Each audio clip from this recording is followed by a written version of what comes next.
আমি একসময় দুর্বল হয়ে যাই, মানে দিলে আমি কর্ম হারিয়ে ফেলি, মানে কর্মদক্ষতা আমার মধ্যে থাকে না। আচ্ছা, যার জন্য মনে করেন যে প্রত্যেকটা মসজিদে আমাকে নিয়ে প্রায় 2-3 মাস পর পরই দোয়া মাহফিল হতো যে বাঁচবে না এরকম অবস্থা। এরকম অবস্থা।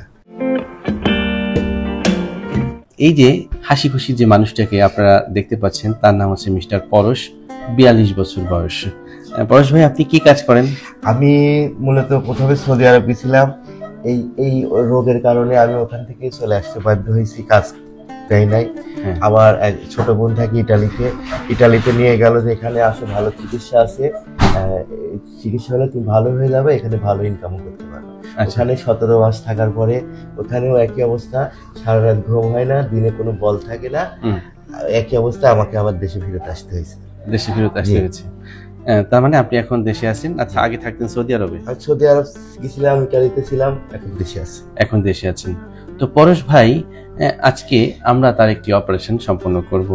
তা আমি যখন অপারেশন থিয়েটারে তাকে নিয়ে এসেছি, এবং বললাম যে আপনার কোনো ভয় নেই, আমি একটু সাহস দেওয়ার চেষ্টা করলাম। তো উল্টা উনি আমাকে বললেন যে আপনি কোনো টেনশন করবেন না, আমার অভ্যাস হয়ে গেছে। আমি বললাম যে কি অভ্যাস হয়ে গেছে? বলে যে আমি এটা দিয়ে মোট সবার অপারেশন থিয়েটারে ঢুকতে যাচ্ছি, অর্থাৎ তার ইতিমধ্যে 5টি অপারেশন সম্পন্ন হয়েছে। তো যে কারণে তার এই অপারেশন থিয়েটারে ঢুকতে ঢুকতে অপারেশনের ভয় ভীতি তার শরীর থেকে পুরোটাই কেটে গিয়েছে, তাই তো? আমি একটু জানতে চাই পরশ ভাইয়ের কাছ থেকে, আপনার এ পর্যন্ত মোট কয়টা অপারেশন, কি কি অপারেশন হয়েছে? যে আমার স্যার আজকের আগে 5টা ওটি হয়েছে।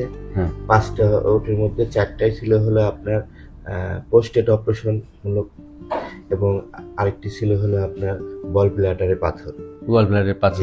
অর্থাৎ তার গল ব্লাডার, প্রোস্টেট সহ মোট তার 5টি অপারেশন ইতিমধ্যে হয়ে গেছে।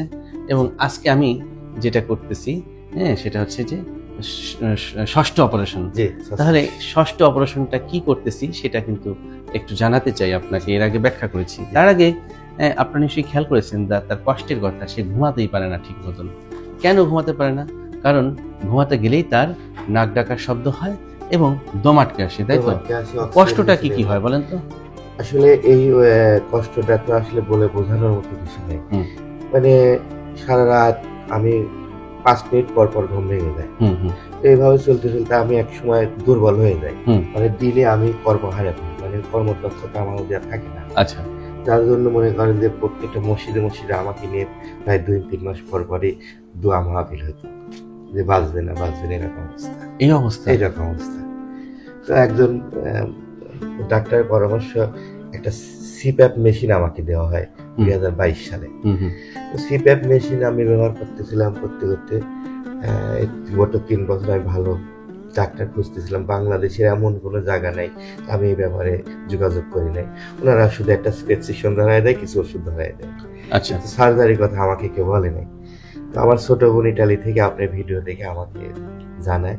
আমি দীর্ঘ 1 বছর আপনার ভিডিও অনবরত দেখতে থাকি এবং সাহস তো আছেই, ওটির সাহস তো আছেই।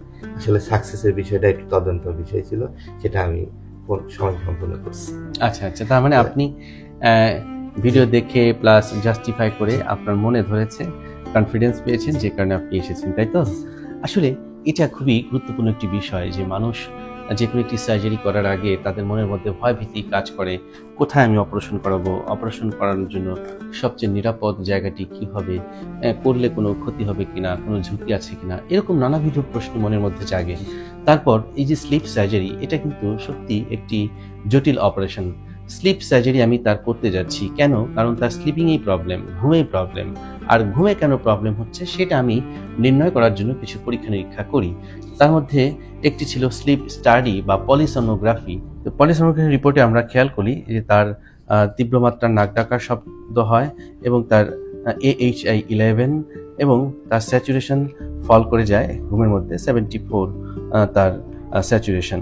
কেন অবস্ট্রাকশন সেটি খোঁজার জন্য আমরা যখন তার ক্লিনিক্যাল এক্সামিনেশন করি, আমরা খেয়াল করি যে তার নাকের হাড় বাঁকা, মাংস ফোলা, সাইনাসের মধ্যে 2টো সিস্ট রয়েছে এবং তার গলার মধ্যে টনসিলটি হিউজলি এনলার্জড, আলা জিহ্বাটা লম্বা এবং প্রশস্ত।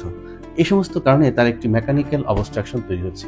পাশাপাশি যোগ হয়েছে তার সেন্ট্রাল যে ওবেসিটি রয়েছে, অর্থাৎ মেদের কারণে এটাও কিন্তু তার ওয়েট গেইন করেছে। ওভার ওয়েট কিন্তু নাক ডাকার একটা অন্যতম প্রধান কারণ, কারণ সে যখন ঘুমাতে যায় পুরো ওয়েটটা কিন্তু তার এই ডায়াফ্রাম হয়ে তার এই রেসপিরেটরি যে সিস্টেম এটার উপর কিন্তু একটি প্রেশার ক্রিয়েট করছে এবং আলটিমেটলি তার কিন্তু নাক ডাকার শব্দ তৈরি হচ্ছে। এখান থেকে একটি মেকানিক্যাল অবস্ট্রাকশন তৈরি হয়। তো এই সমস্ত কারণে সে আসলে এতদিন ধরে ভুগছিল, অর্থাৎ ঘুমের মধ্যে তার নাক ডাকার তীব্র মাত্রার শব্দ হচ্ছিল এবং ঘুম ঠিক মতন হয় না। এটাকে বলা হয় ইন্টারমিটেন্ট স্লিপ ব্রেকিং, অর্থাৎ যাদের অবস্ট্রাকটিভ স্লিপ অ্যাপনিয়া হয় তারা একদম সাউন্ড স্লিপটা নিতে পারে না।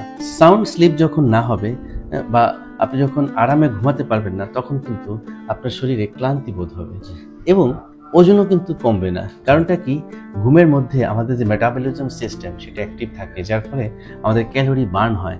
যখন আপনি পর্যাপ্ত পরিমাণ ঘুমাতে পারবেন না, আলটিমেটলি দেখবেন যে আপনার ওজনও কমছে না। অনেকে বলে যে স্যার আমি তো কম খাই, এত কম খাই তারপর আমার ওজন কমছে না।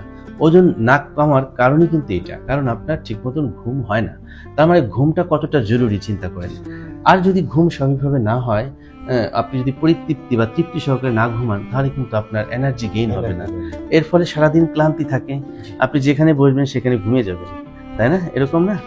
তো এই বিষয়গুলো থেকে রক্ষা পাওয়ার জন্য কি করতে হবে সেই বিষয়টি নিয়ে কিন্তু আজকে আমরা অপারেশন থিয়েটারে এসেছি এবং আজকে আমরা আপনার যে নাক গলা এই পুরো সিস্টেমের মধ্যে যতটুকু অবস্ট্রাকশন রয়েছে সেটাকে রিলিজ করবো একটি অপারেশন করে। সেই অপারেশনটির নাম হচ্ছে কি স্লিপ সার্জারি।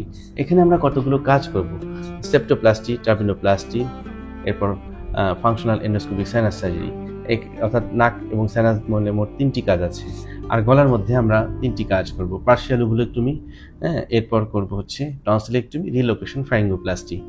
এই যে কাজগুলো আমরা করছি সবকিছু মিলে বলা হয় এটাকে স্লিপ সার্জারি। অর্থাৎ স্লিপ সার্জারি কতগুলো ছোট ছোট সার্জারির সমন্বয়ে গঠিত। সো কমপ্লিট প্যাকেজটার নাম হচ্ছে স্লিপ সার্জারি, যেটা আমরা আজকে করতে যাচ্ছি এবং এটা হবে আপনার জীবনের 6ষ্ঠ অপারেশন এবং সবচেয়ে বড় অপারেশন। অতএব এটাতে যাতে আমরা সাকসেস হতে পারি, এই জন্য আপনি আমাকে দোয়া করবেন, ঠিক আছে? আমি আপনার জন্য দোয়া করি, আমার বাচ্চারাও আপনার জন্য দোয়া করবে। যেহেতু আমি একজন ব্যক্তি, কিন্তু আমার সংসারের জন্য আমি কিন্তু একটা গার্জেন। ডেফিনেটলি জি। তো আমার ছিল আপনার কাছে, আপনার ছিল আমার হাতে সবার দোয়া আর কি।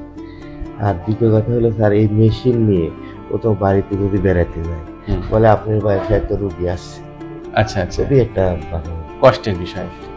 আমরা আশা করি যাতে আপনার এই মেশিন ডিপেন্ডেন্ট আপনি না হন, আপনি যেন প্রাকৃতিকভাবে ঘুমাতে পারেন, ঠিক আছে? আপনার জন্য অনেক অনেক দোয়া রইল, ঠিক আছে?